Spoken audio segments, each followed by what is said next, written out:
Hi, this is Roger. Thanks for dropping by. I'm filming this on well, it's Sunday today because I probably won't be able to film tomorrow, and I wanted something to be able to put up that was relatively short.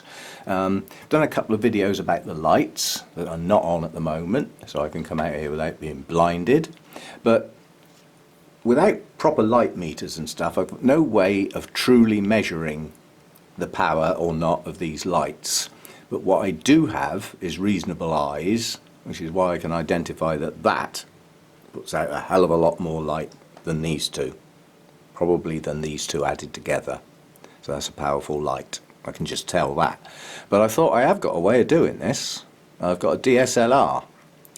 And when it's set to auto and I point it at something and I half press the button, if I look at the screen on the back, it tells me what settings it's selected to guarantee that picture is okay. And I've done a test. Now, you can see where the light is. It's at a slight angle, yeah, so it comes this way. That's going to get changed. And my Vander's down. And there's more than enough light from that pointing at that Vander. So I got the DSLR out and took a picture of that when it was dark and the light was on.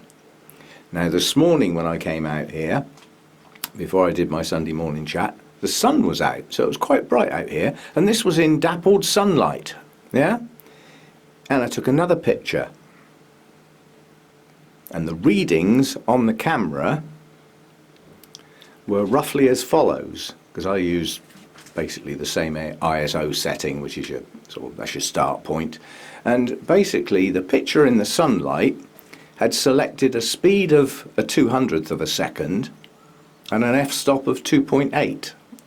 Yeah, that's a wide opening. That's to get a lot of light in, yeah, but a speed that's suitable for handheld. Yeah, the reading I took under the light chose an f-stop of 3.8, so it had closed it down a bit.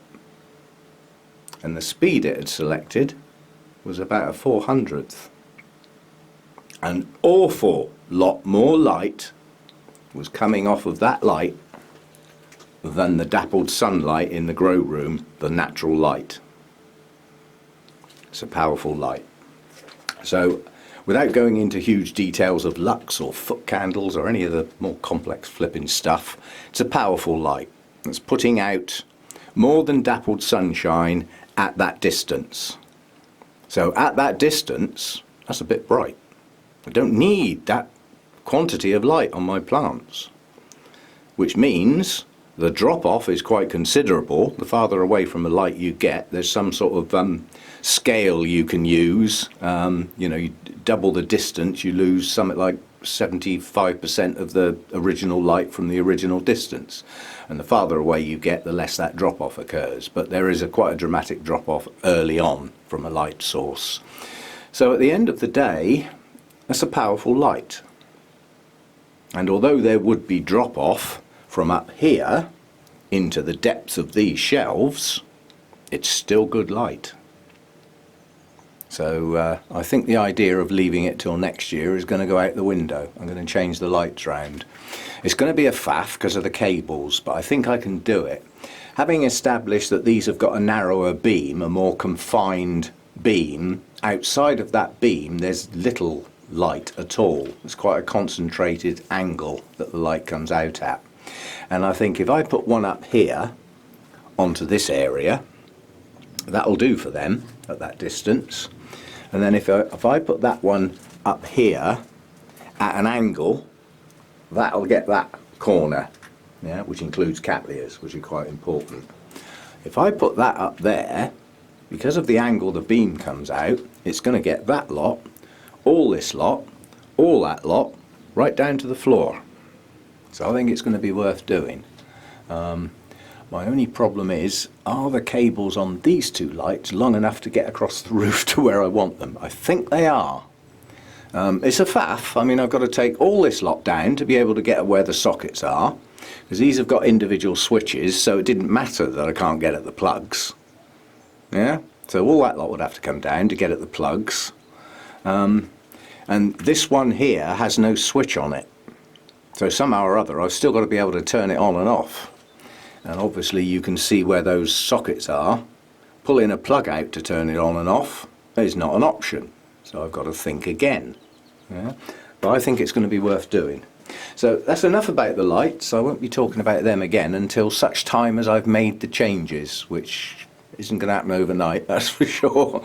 We shall see when, if and when that happens. But I think it's going to be worth doing it. I mean, I've got a good 2.5 months worth of this daylight extension principle. It's got to be worth doing it, so I will have to get on with it.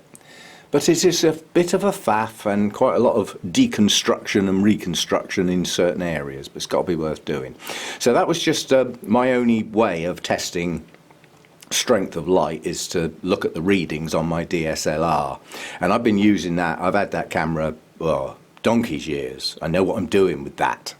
And I also have notes somewhere. I took some readings outside in the garden, so I sort of got about a foot away from some plants that were in bright sunshine, and then on that bright day I went into sort of more shaded areas, and then I went into deeper shade and took some readings. So I know what outside light is compared with what it's like in here.